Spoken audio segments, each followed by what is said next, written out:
De um lado, a geração do século XX, a geração da pedra, da lousa, da pena de aço, do tinteiro, do caderno de caligrafia, de linhas duplas, simples, quadriculadas, do quadro negro-verde, da máquina de escrever, do mimeógrafo, das cópias borradas, do xerox.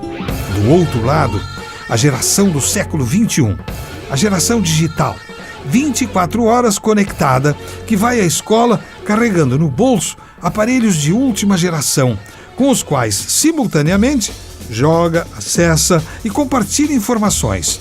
E tudo isso assistindo à aula, em salas ainda bem parecidas com as do século passado, e sob o olhar perplexo do professor. Até meados do século XX, o material escolar mais importante do aluno do ensino primário era a lousa ou ardósia, uma fina placa de xisto retangular protegida por uma guarnição de madeira. Nesta lousa, o aluno desenvolvia as primeiras noções de escrita num lado da pedra e de cálculo matemático envolvendo as 4 operações no outro lado da pedra.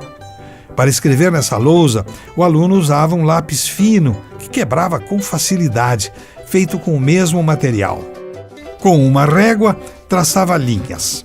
Simples para as lições copiadas do quadro, duplas para a caligrafia e quadriculadas para os ensinos com números. As lições, depois de corrigidas pelo professor, eram apagadas para dar espaço a novas lições. Para apagar os escritos na lousa, usava-se paninho molhado num vidrinho com água.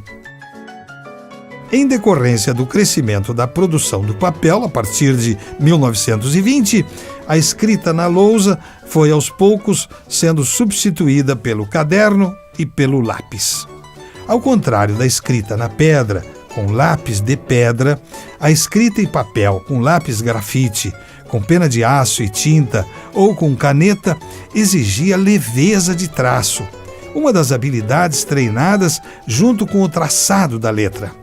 Depois que os alunos sabiam escrever bem e com caligrafia bonita na lousa, lhes era permitido começar a escrever com tinta e pena de aço no caderno de caligrafia. Era uma habilidade intensamente treinada, pois até meados do século XX, a comunicação escrita pessoal e muitos registros oficiais eram manuscritos. Além da máquina de escrever, o mimeógrafo, inventado por Thomas Edison em 1887, foi amplamente utilizado nas escolas para a reprodução de cópias, principalmente de provas para os alunos.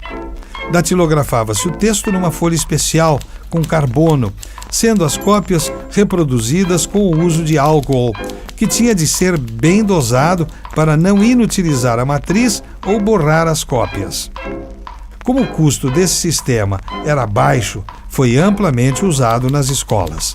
A partir da década de 60, começaram a ser feitas as primeiras cópias xerocadas, com muito mais qualidade que as mimeografadas, mas com uso restrito, pois eram bastante caras. O iPad, o tablet e o smartphone lembram a antiga lousa de pedra, porém apenas na aparência da superfície. Em termos de recursos, aparelhos eletrônicos de poucos centímetros quadrados podem dispensar qualquer outro recurso físico, inclusive o professor e a sala de aula convencional, se o estudante tiver curiosidade e autonomia para conduzir sua aprendizagem. Há 50, 60 anos, poucos ou ninguém imaginaria a aposentadoria do lápis, da caneta, do caderno, do texto manuscrito e, quem sabe, do próprio livro impresso, substituído pelos e-books.